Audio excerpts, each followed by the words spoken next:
میں آنے والے عرس مجاہد ملت منانے والے آؤ میں آپ کو حضور سیدی سرکار مجاہد ملت علیہ رحمت و رضوان کا عبادت ان کا تقوی و طہارت کا کچھ جھلک بتا دوں تاکہ ان کی صحبت اگر ہمیں مل جائے تو ہم بھی عبادت گزار بن جائیں، ہم بھی تقوی و طہارت میں اپنے زندگی کو بسر کریں، کم سے کم تو غلام مجاہد تو بن سکتے ہیں۔ تو ایک مرتبہ درود پاک پڑھ لیجیے، اللہم صلی اللہ سیدنا مولانا محمد مادنی الجود والکرم منبع والعلم والعلم والکرم وعلیہ بارک وسلم صلو علیہ الصلاۃ سلام علیکہ یا رسول اللہ صلی اللہ تعالی علیہ وسلم۔ میرے پیارے آقا علیہ السلام کے پیارے دیوانوں، حضور سیدی سرکار مجاہد ملت علیہ رحمت رضوان کے متعلق علماء محققین نے فرمایا ہے کہ جن کی ہر ادا سنت مصطفیٰ ڈال دی قلب میں عشق احمد رضا، سیدی ڈال دی قلب میں عشق احمد رضا، اس مجاہد کی عظمت پہ لاکھوں سلام۔ یعنی حضور سیدی سرکار مجاہد ملت علیہ رحمت و رضوان کا ہر ادا سنت مصطفیٰ جس طریقے سے اعلیٰ حضرت رضی اللہ تعالیٰ عنہ رسول آدم کی سنتوں پر اپنے زندگی کو گزارا کیا ہے، اور حضور مجاہد ملت علیہ رحمت و رضوان اپنے سفر میں اپنے تھیلے کے اندر میں وہ المونیم کے وہ لوٹا ہوتا ہے جس کو بدنا بولتے ہیں، اکثر و بیشتر مسلمانوں کے یہاں انتقال ہونے پر 40واں پر مسجد وغیرہ میں دیا جاتا ہے، تو حضور سیدی سرکار مجاہد ملت علیہ رحمت رضوان ہمیشہ وہ بدنا رکھتے تھے اور کچھ مٹی کا ڈھیلے کا تھیلا رکھتے تھے، اور نماز کا وقت جہاں پر ہو جائے تو پہلے وہ نماز ادا کرتے پھر بعد میں اپنا سفر اختیار کرتے۔ ایک مرتبہ ایسا ہوا کہ ایک اسٹیشن پر ٹرین پہ جا رہے تھے، ایک اسٹیشن پر نماز کا وقت ہو گیا، غالباً عصر کی نماز تھی، تو حضور سیدی سرکار مجاہد ملت علیہ رحمت رضوان نے اپنے خادموں سے اپنے مریدوں سے کہا کہ بھائی اتر چلو، یہاں پہ پہلے نماز پڑھ لیتے ہیں، اس کے بعد میں پھر آگے بڑھیں گے۔ تو لوگوں نے کہا کہ حضور 5 منٹ کا یہاں پہ وقفہ ہے، ٹرین کھڑی ہوگی، اگر پھر یہ ٹرین چلی جائے گی تو پھر 4-5 گھنٹے کے بعد میں ٹرین آئے گی۔ تو حضرت سیدی سرکار مجاہد ملت علیہ رحمت رضوان نے ارشاد فرمایا ٹرین چلی جاتی ہے تو چلی جانی دو، تو اگر ہم ٹرین میں بیٹھیں گے تو ہمارا نماز چلی جائے گی، تو لہذا ٹرین کو جانے دیتے ہیں، نماز نہیں جانے دیتے ہیں۔ ٹرین کو جانے دیتے ہیں، نماز نہیں جانے دیتے۔ تو نیچے اترے، اور ہمیشہ تو اللہ والے تو طہارت میں رہتے تھے، جیسا وہ نیچے اترے اب ظاہر بات ہے کہ جو ان کے ساتھ ہوئے مرید ہو کے جانے والے ہو کے دیوانے ہو، تو اب وہ کیسے ٹرین میں چلے جائیں، وہ بھی اتر گئے۔ تو سرکار مجاہد ملت علیہ رحمت رضوان نے ارشاد فرمایا جس کا وضو نہیں ہے وضو بنا لو، جماعت سے نماز پڑھ لیتے ہیں۔ اب نماز میں کھڑے ہو گئے، ٹرین سیٹی بجائی، گاڑ میں ابھی آپ کو نجیب حیدر حبیبی جو میرا صاحبزادہ ابھی کھڑا تھا کہ کھڑی تھی ریل بن کر مقتدی پیچھے مجاہد کے۔ یہ سب حقیقت ہم بیان کرتے ہیں، کوئی قصہ کہانی نہیں، وہ تو قصہ کہانی جو جس کا ایمان لوٹنے کا غرض ہونا تو وہی قصہ کہانی کہہ کے اپنے طرف بلائے گا۔ ہم تو حقیقت بیان کرتے ہیں تاکہ آپ کی ایمان کی حفاظت ہو جائے۔ کھڑی تھی ریل بن کر مقتدی پیچھے مجاہد کے، بھلا وہ کیسے بڑھتی آگے، گاڑ کے سیٹی بجا دی، گاڑ سیٹی بجا رہا ہے، ایک اللہ کا بندہ مصلی پہ عبادت کر رہا ہے، لیکن ڈرائیور جتنا کوشش کر رہا ہے لیکن وہ ٹرین آگے بڑھنے کا نام ہی نہیں لیتی۔ مسلمانوں، آپ ایک امام کے پیچھے نماز پڑھ رہے ہوتے ہو، اگر آپ کے بدن پہ مکھی چل جائے تو آپ کو پتہ چل جاتا ہے، آپ حرکت میں لگ جاتے ہو، آپ امام کو بدلتے نظر آ رہے ہو، لیکن اللہ کا ولی کا وہ شان ہے کہ جو بے جان ہے، جس پہ نہ نماز پڑھ رہے نہ جس پہ کوئی نماز کا مطالبہ ہوگا، وہ ٹرین حضور مجاہد ملت کے ابتدا میں کھڑی ہے۔ سبحان اللہ۔ وہ ٹرین مجاہد ملت کے ابتدا میں کھڑی ہے۔ حضور سیدی سرکار مجاہد ملت علیہ رحمت رضوان کا معمول تھا نماز کے بعد میں تسبیح فاطمہ پڑھے۔ ہمیں تو فرصت نہیں، خالی سلام پھیرے پھر چلے مسجد سے باہر، لیکن تسبیح فاطمہ جانتے ہیں وہ کیا ہے؟ سبحان اللہ والحمدللہ ولا الہ الا اللہ واللہ اکبر۔ تو اس کو 33 مرتبہ، پھر اس کے بعد میں اپنے سلاسل کے بزرگوں کا جو سجرہ ملا ہوتا ہے، وہ پورے سجرہ سرکار مدینہ صلی اللہ تعالیٰ علیہ وسلم سے لے کر جن کا دامن پکڑا ہے وہاں تک کہ وہ سجرہ پڑھتے ہیں، پھر اس میں جو مناجات وغیرہ دعائیں ہیں وہ دعائیں پڑھتے ہیں۔ اس کے بعد میں ایک وظیفہ ہے دلائل الخیرات، یعنی نبی کے بارگاہ میں درود و سلام کی ایک کتاب ہے، ہر اتوار ہر دن کا الگ الگ درود پاک ہے۔ یہ وہ درود پاک کی برکت کبھی انشاءاللہ تعالی موقع ملے گا تو میں بتاؤں گا، کیونکہ چاہے سلسلہ عالیہ، قادریہ، چشتیہ، سہروردیہ، نقشبندیہ، جتنے بھی سلسلہ ہیں، ہر سلسلہ کے بزرگ اس درود پاک کو پڑھتے بھی ہیں، اپنے مریدین کو تعلیم بھی دیتے ہیں۔ یہ وہ درود پاک میں برکت ہے نا۔ بس بات چلیے تو بس ایک جھلک بتا دوں، یہ درود پاک لکھنے والے حضرت امام محمد زغزولی علیہ رحمت رضوان، یہ ایک مرتبہ سفر میں گئے تھے، سفر میں تھے، گرمی کا شدت تھا، پیاس لگی تھی، ایک کنویں کے پاس پہنچے۔ کہاں پہ پہنچے؟ کنویں کے پاس پہنچے۔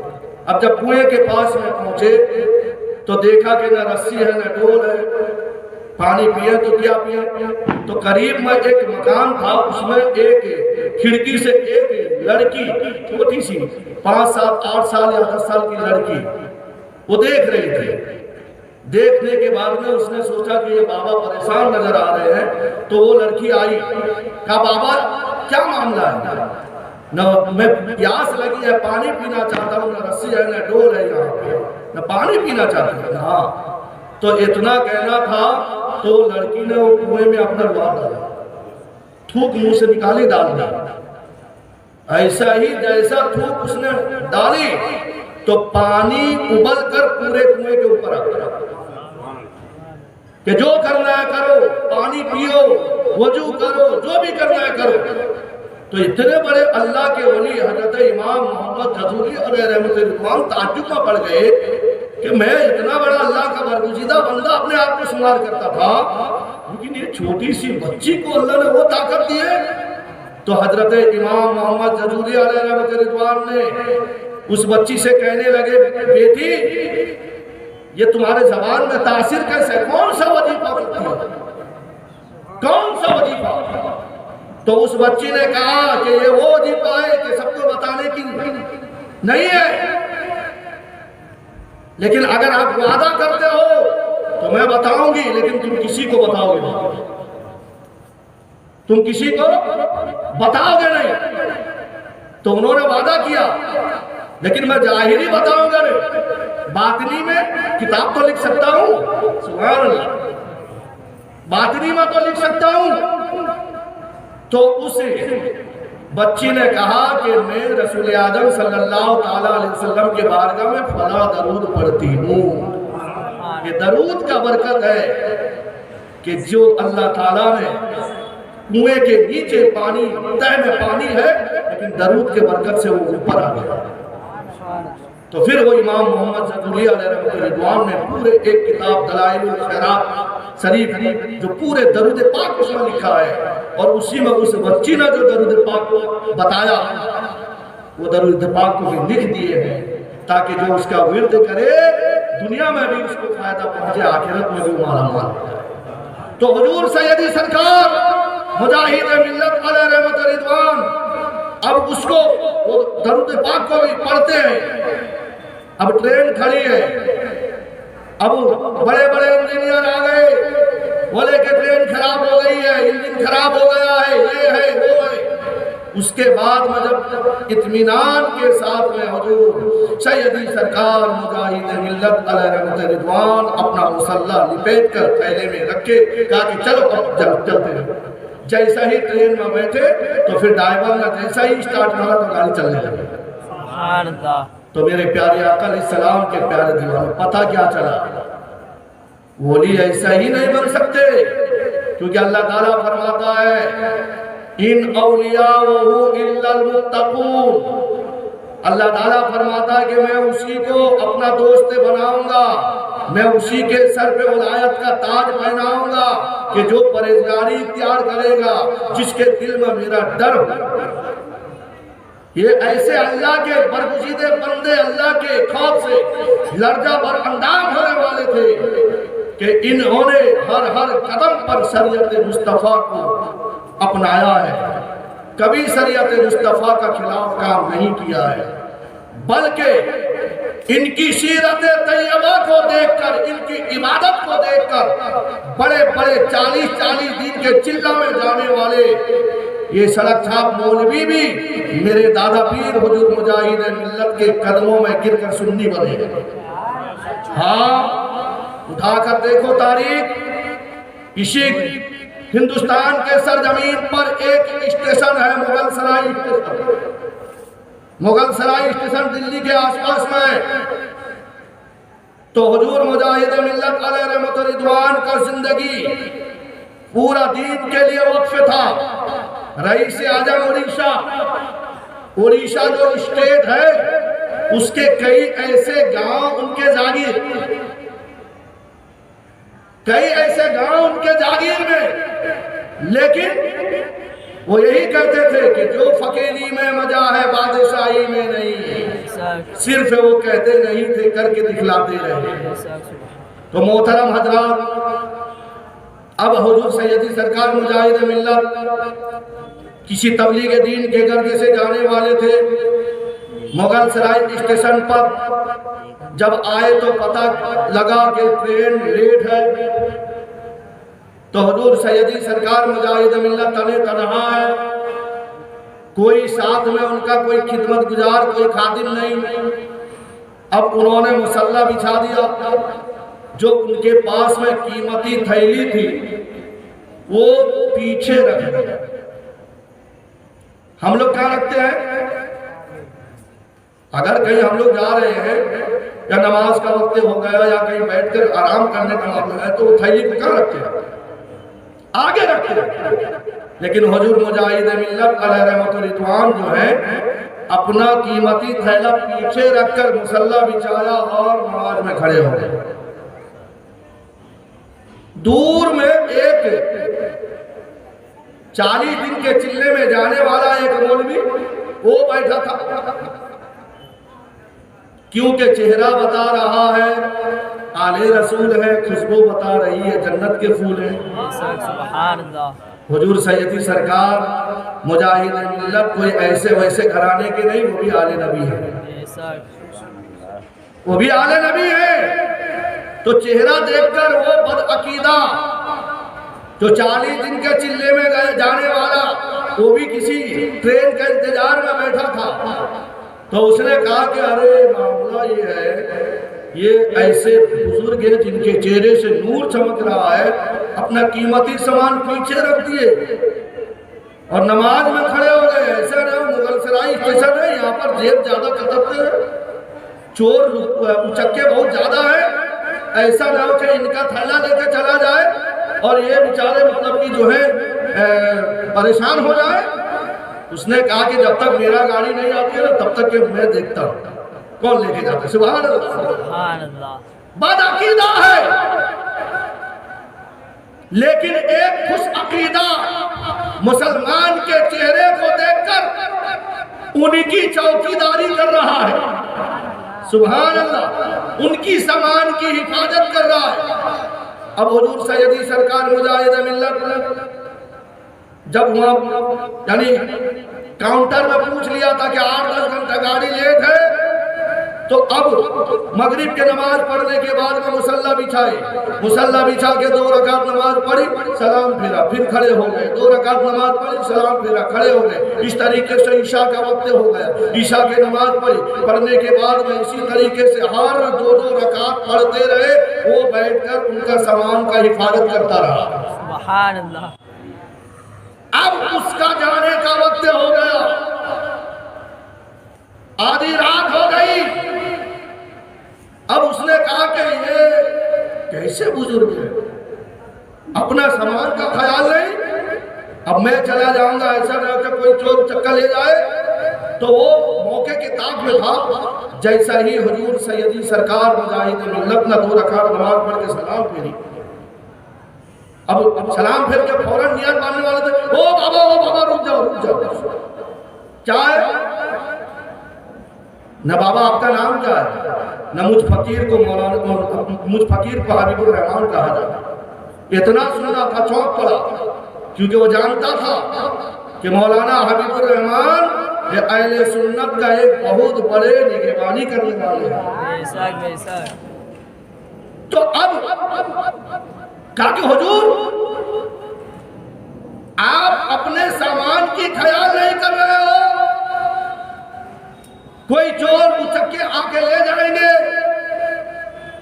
تو حضور سیدی سرکار مجاہد ملت علیہ رحمت رضوان مسکرا کر فرماتے ہیں کہ وہ سامان اگر لے کے چلا جائے، اگر اس کی ضرورت پوری ہو جائے تو حبیب الرحمان کا کیا بگڑے گا؟ سبحان اللہ، سبحان اللہ۔ وہ اگر سامان لے کے چلا جائے، اگر اس کی ضرورت میرے سامان سے اس کی ضرورت پوری ہو جائے تو میرا کیا بگڑے گا؟ میرا کچھ بگڑنے والا نہیں ہے، پھر اللہ تعالیٰ مجھے اور دے دے گا۔ سبحان اللہ، سبحان اللہ، بے شک۔ جیسا ہی اتنا بات اس نے سنی تو اس نے کہا کہ میں نے غلط مذہب کو اختیار کیا تھا، 40 دن کے چلے کرتے میں نے اپنے پیشانی کو رگڑ کے یہاں پہ داغ نشان تو بنا لیا، لیکن ایک بزرگ کی طرح میں نے کوئی عبادت میں کشش نہیں پائی کہ یہ بزرگ اپنا سامان کا خیال نہیں کرتا ہے بلکہ اپنے رحمان کی توجہ میں یعنی سرسار ہو گیا ہے۔ میں تو کیا اس کے سامان کا حفاظت کروں گا، بلکہ اس کے کردار کے مطابق اللہ تعالیٰ اس کے ارد گرد فرشتے کو مقرر کر دیا۔ فوراً قدموں میں گرتا ہے، کہتا ہے کہ حضور مجھے باطل عقائد سے توبہ کرا کر مجھے سچے مذہب میں شامل کر لیا۔ سبحان اللہ، بے شک۔ تو حضور سیدی سرکار مجاہد ملت نے توبہ کرایا، پھر اس کو اپنا مرید میں شمار کر لیا۔ تو اے میرے پیارے آقا علیہ السلام کے پیارے دیوانوں، پتہ کیا چلا کہ آج ہم تو صرف بس اللہ والوں کے چوکھٹ کو پکڑے ہوئے ہیں، لیکن ان کا کردار کو چھوڑے ہوئے ہیں، جس کے سبب آج ہم پریشانی کا سامنا کرتے ہوئے نظر آتے ہیں۔ اور سنو مسلمانوں، یا اللہ تعالیٰ ارشاد جو فرمایا کہ بروز قیامت محشر کے میدان میں ہم انہیں دولہا بنائیں گے۔ کیوں دولہا بنائے گا اللہ؟ کیونکہ ان کی ادا کیا ہے، ان کا کارنامہ کیا ہے، کیونکہ وہ اللہ کو ایسا راضی کر لیے ہیں کہ وہ اگر ناراض ہو جائیں تو جس کے لیے جس پر ناراض ہو جائیں تو اس پر یعنی جو ہے مصیبت آ جائے۔